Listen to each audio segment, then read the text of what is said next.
Yeah, obviously another big weekend in the SEC for us and for a lot of teams. Great challenge again, another arguably top 2, top 3, top 4 team in the country coming in. So another tremendous challenge and something we'll be ready for. Got to embrace it. When you're in this league, you've got to embrace the difficulty, but also the opportunities that are provided. So we'll have a good workout today and come out ready to go tomorrow. If you have a question, please raise your hand and we'll get started with John. With the regional host sites being announced next week, is there anything that you do differently, or is it the exact same approach for every other game? But what's kind of in the back of your mind with this new scenario that's different than any other year? Yeah, again, you're just trying to win as many games as you can, and whether that's opening day, whether that's week 11, week 14, you're just trying to win games, and that stuff takes care of itself. Thinking about that, belaboring the point that, hey, the regionals are being announced soon, doesn't help you win any games. It doesn't help you win a pitch. So our focus just has to be on the field and let all the outside things take care of themselves. Colin? Mark, is the plan to still go with typical rotation this weekend for Jordan Sanders? No, we'll go Jordan Sanders far this weekend. Yeah. And you mentioned offensively last night, it being a one day and 1 mile in a marathon.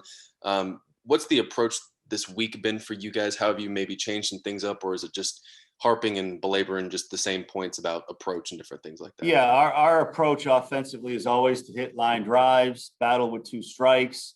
That's the foundation of any good offense. Is you have a bunch of guys that can hit line drives, and if they're strong, line drives can turn into home runs. And you need guys to battle with 2 strikes. And sometimes we've done that very well. Sometimes we've not. So what we've done in practice this week is just create drills that emphasize and overemphasize that approach more so than we have, just trying to make sure that we're leaving nothing to chance. And so we have some veteran hitters. So at times kind of let them go and tell us what they need to be comfortable. And then there's times for the coaches to step in a little bit and say, hey, we need to monitor this and force some things that we think have to happen in practice. And so we've done a little bit more of that this week. Greg? Hey, Mark, just going back to the rotation, what was kind of the thought process behind that move? Well, we just need to spark it. We want to do something to maybe change up a little bit of the mojo, and all 3 pitchers deserve to be weekend starters right now. But, obviously we haven't had the kind of success overall that we've wanted to. And so, sometimes you got to try some things and see what it looks like.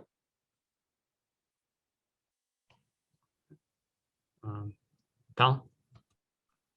Brett Carey obviously is your closer, your back end guy. How do you balance using him in that role and knowing he's one of your better guys and he might not get a chance the first day or two in a series? How do you kind of balance that? And is there a chance he might just get some early innings this weekend? Obviously he's a very important weapon for us. So there's different ways to use weapons. You can use them one time as a starter and say, okay, those 5 or 6 innings, you hope you win that game, and they're unavailable for the other 2 games. You can bring him in out of the bullpen in different capacities and say, all right, he'll give us a 2-inning save one day and 1 or 2 inning save another day. And so he can impact 2 games. Or you can pick a game where, maybe the starter doesn't go as long as you want, and then you can give him length in that game. So what we're doing with Brett is just allowing what is one of our obviously best weapons, is to just the flexibility of letting the games dictate where's the best place to use him.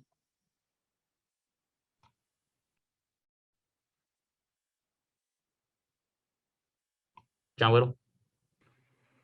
I feel confident the answer is no, but is there a morning update on Jack or how he's feeling? No, he'll be evaluated today by the doctors. But no, we don't know any more today than we did last night at this point. Colin? Obviously, Mississippi State's a top 5 team in the country. Just in watching film and looking at scouting reports, what have you seen from them, especially their offense? It seems like it's a pretty top to bottom good offense. Yeah, again, I mean, we corner the market on playing top 5 teams in the country, and that's what we want to be. So you just got to keep battling them. It's a really good team. It's a very good pitching staff. They strike out a lot of people. They've got a lot of power arms. Offensively, they're led by Tanner Allen, a kid that that we had on Team USA as our 3-hole hitter a couple years ago, is a tremendous left-handed hitter. And they're just a lot of guys that can hit. And so they're top 5 for a reason. And you have to be on top of your game. We have to play really well. In this league, sometimes you can play really well and still lose the game. We need to play really well and start winning some of these close games against the top teams in the country, because that's what we want to be. And how's Josiah doing with that groin? We'll see in practice today. He was not available for the game yesterday, but he is being cleared to practice today. And based on how that goes, we'll determine his availability tomorrow. Any more questions for Coach? Greg. All right, thank you.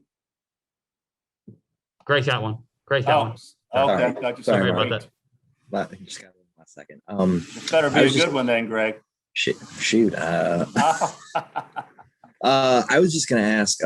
I noticed you switched the lineup a little bit yesterday, especially taking Brady out of that leadoff spot. Is that something you anticipate keeping going? Put him in the. We'll 3 see. holes? Yeah, I mean, we'll see. Again, Brady's much like Brett Carey, is one of our best weapons offensively, and it's just a matter of what is the game dictating, what is the production of the other guys in the lineup dictating in terms of how you want to use it. For most of the year, he's been our leadoff guy, kind of like a Mike Trout type leadoff, where he could leave the building, he can get on base, he can steal a base. That's for a lot of the year has been his role. But because our offense has not been scoring as many runs as we want, decided to give it a different look last night in the 3-hole. And so obviously we scored 7 runs last night. And so we'll get together as a staff and decide if that's the direction we want to go. But until you have everything at the highest level possible, you're always experimenting and trying to find something that might give a team a spark, might get you a little bit better. And so obviously that's one of the things we're looking at.